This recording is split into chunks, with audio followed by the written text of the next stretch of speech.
The intricate relationship between popular gang music and organized crime has been a constant in the history of Mexico, taking root since times before the creation of the first cartels. On numerous occasions, singers of this genre have been supported by criminal groups, often facing a fateful fate as a consequence. On this occasion, we will delve into 5 tragic cases that involve artists or musical groups that suffered disappearances, murders, and even torture before falling into the hands of organized crime. Let's get started. Starting with number 5, we have the case of the famous grupera music singer, Jenny Rivera, known as La Mariposa de Barrio. Rivera lost his life on December 9, 2012 in a tragic plane accident. Although the causes of the accident were initially attributed to mechanical failures, theories emerged about the possible involvement of organized cartels, although none were confirmed. In 4th place is the case of Columbia Comfort, a vallenato music group founded in 2010. Despite its rapid popularity, the group ran into trouble challenging territorial restrictions imposed by the cartels. This led to their tragic fate when they were hired by the Zetas and then betrayed for playing in Gulf Cartel territory. Number 3 takes us to Chihuahua, where a band of 15 musicians, known as La Quinta Banda, became an icon of regional culture. However, their story took a sinister turn when they were attacked by an armed commando while they were performing at a club, leaving 9 dead and 6 injured. Authorities attributed the attack to his alleged ties to drug trafficking, evidenced in his lyrics that glorified drug traffickers. 2nd place is occupied by Zaida Pena, a singer whose tragic destiny seemed to be predetermined. Although she could have prevented her death, she ultimately succumbed to dark circumstances. With all this, we see how these cases highlight the dangerous intersection between popular music and organized crime in Mexico. Beyond the catchy melody and festive lyrics lies a grim reality that has claimed the lives of many talented artists. The glorification of violence and drug trafficking in the lyrics of some songs has put musicians in the crosshairs of cartels, and the consequences can be deadly. Zaida was born on March 5, 1981, and from an early age she showed interest in music. At age 16, she decided to embark on a career as a singer, motivated by her mother, who introduced her to a local group called La Rondalla Femenina de Matamoros. She quickly stood out among her peers,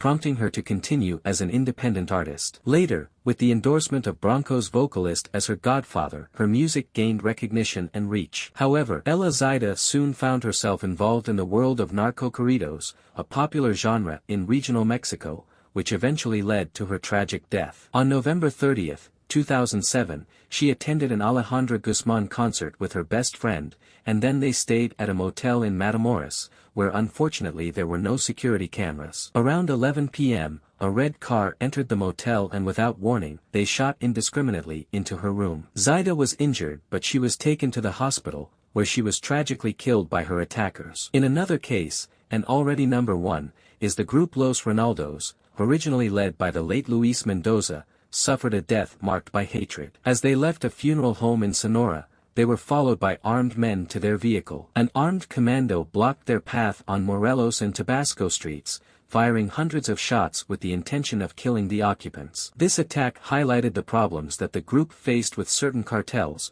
although they never expressed themselves openly about the issue in their songs. But wait, since this is not over. One of the most tragic cases related to organized crime involved Sergio Gomez, vocalist of the group Caipas de la Sierra. In the years around 2007, the group achieved great popularity with its Duranguense and regional style. However, the success was short-lived. After a concert at the Morelos Stadium in Morelia, Michoacán, Sergio was kidnapped on December 1, 2007. His body was found days later with obvious signs of torture on a highway in the state of Michoacán. There is speculation about the brutality of the murder, which included beatings, burning, strangulation and even mutilation. Although no one has claimed responsibility for the singer's death, the Familia Michoacana is suspected of organizing the attack. A former leader of the group was said to have personally threatened several members of the band, a warning that was not taken seriously until it was carried out. The next on the list was Chelino Sanchez, whose tragic story is widely known. He is remembered for ignoring a warning during a concert,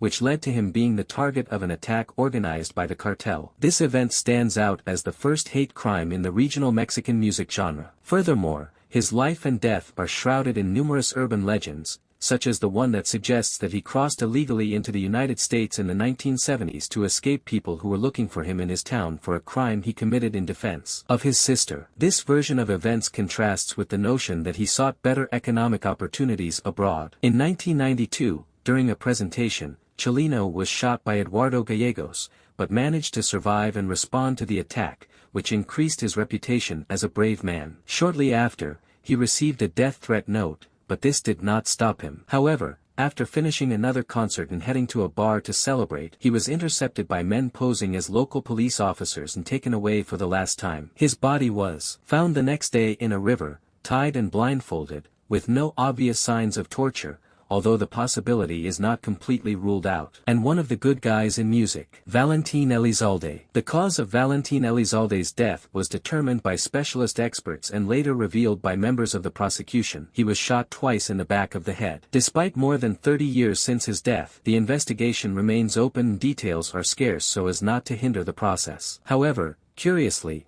there is a documentary about his life and death. Valentin Elizalde, born on February 1, 1979 in Sonora, gained fame in 1998 after a performance at Vacame Nuevo, where his unique style and voice captivated the audience. Despite not having direct ties to drug cartels, one of his songs caused discomfort among people linked to Los Zetas. This song, My Enemies, was interpreted as a message from Chapo Guzman to the Zetas. Despite the warnings, Elizalde ignored the threats and was murdered, along with his representative, on November 24, 2006, at the hands of Raul Hernandez Barron, alias El Flan, former military man and member of the Gulf Cartel. Elizalde's autopsy, although attempted to remain discreet, was recorded and widely disseminated, including on YouTube, where viewers analyzed every detail, from his supposed smile to his facial expression. This event marked one of the most violent deaths and shocked society at the time. What do you think? Thanks for joining us. If you liked this video, don't forget to like it,